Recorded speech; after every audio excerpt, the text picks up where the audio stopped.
بسم الله الرحمن الرحيم، والصلاة والسلام على أشرف المرسلين.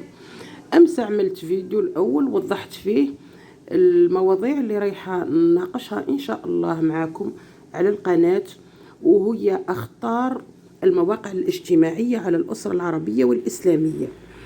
في الآونة الأخيرة وفي السنوات الأخيرة شفنا أن المواقع الاجتماعية وخاصة اليوتيوب وتيك توك وش اسمه الانستغرام وهذم عاملين تأثير سلبي في المجتمع. يعني خلى المجتمع، الأسرة خلاها تندثر، المجتمع يعاني من مشاكل عديدة.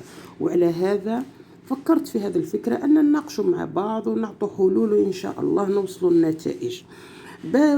أول حلقة خصصتها لليوتيوبيوز هذوما الجزائريات، رغم أنها يوجد مشاكل في الدول العربية أخرى أفظع من هذو، لكن بما أني جزائرية حبيت نبدأ بالجزائريات. الواحد يبدأ بداره قبل ما يتكلم على الجيران.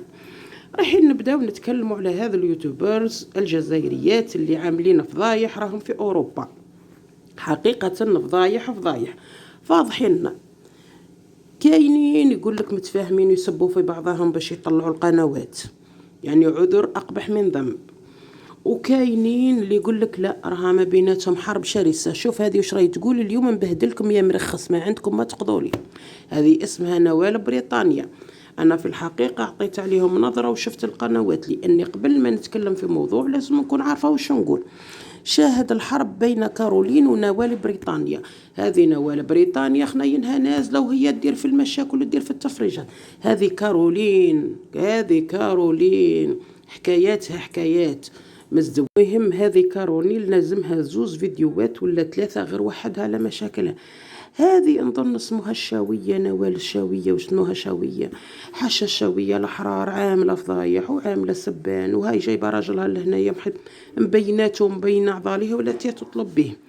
المهم صورت عرس أختها في الجزائر، فضايح. هذه شعور وهذا مكياج. شوف هنا وش راهي عاملة في حالها. المهم يوتيوبر جزائريات لوحدة تسب في الأخرى. المهم عاملين فضايح وعاملين تفريجات، وهذا كله يأثر على الأسرة. كل وحدة أولادها يخزروا فيها، عائلتها راهم يشوفوا.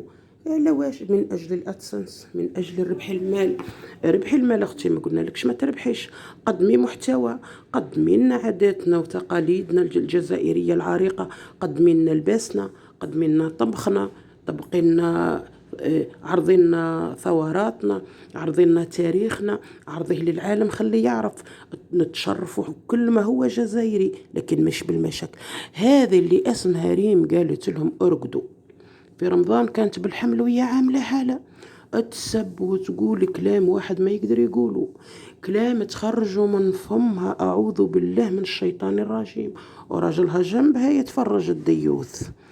هذو ماشي رجال اللي ماخدينهم. شوف هنا واش راهي تقول ريم تكلاشي نوال، الله ينعلك ان شاء الله انت وياها. عاملين حاله. الله يهدكم الله يهدكم ويفضحكم كما فضحتونا وكما حشمتوا بينا وكما خليتوا العديان يهضروا علينا ويسبوا فينا. خسارة فيكم هذا الأسماء، وخسارة فيكم تنتموا للجزائر. هذا راجها، ليست لحية راجلي ليستها. شوفوا الديوث العاطيها لحيته ولا تيتليس له فيها، دير له في الليساج ولا ما على باليش على الحلوفة.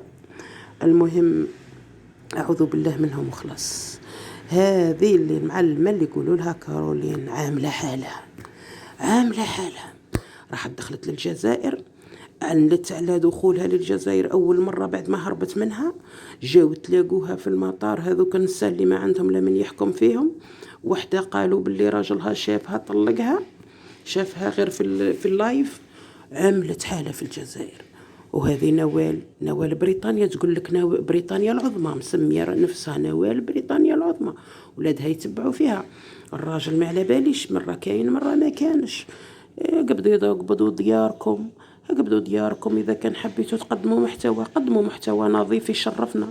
راكم بهدلتوا بينا يا وجه البخس، حشمتوا بينا يا مهابيل، يا أعوذ بالله والشيطان منكم.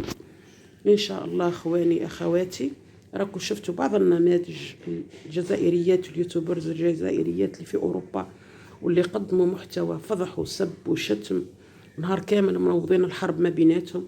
وهذه خاصة تقدم مرة دخلت للكنيسة، مرة متزوجة يهودي، مرة متزوجة سويدي، أعوذ بالله منها والله. طيف الدين لا دين لا ملة.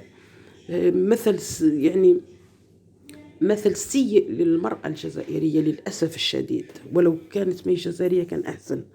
هذه لهم ريبيكا عملتها، هذيك اللي قالوا لهم رقدوا، كل واحد يسب فيها، واحد يقول لها راها راجل، واحد يقول راها متحول، خلونا راكم حشمتوا بينا، الله ينعلكم، الله ينعلكم إن شاء الله في جهنم.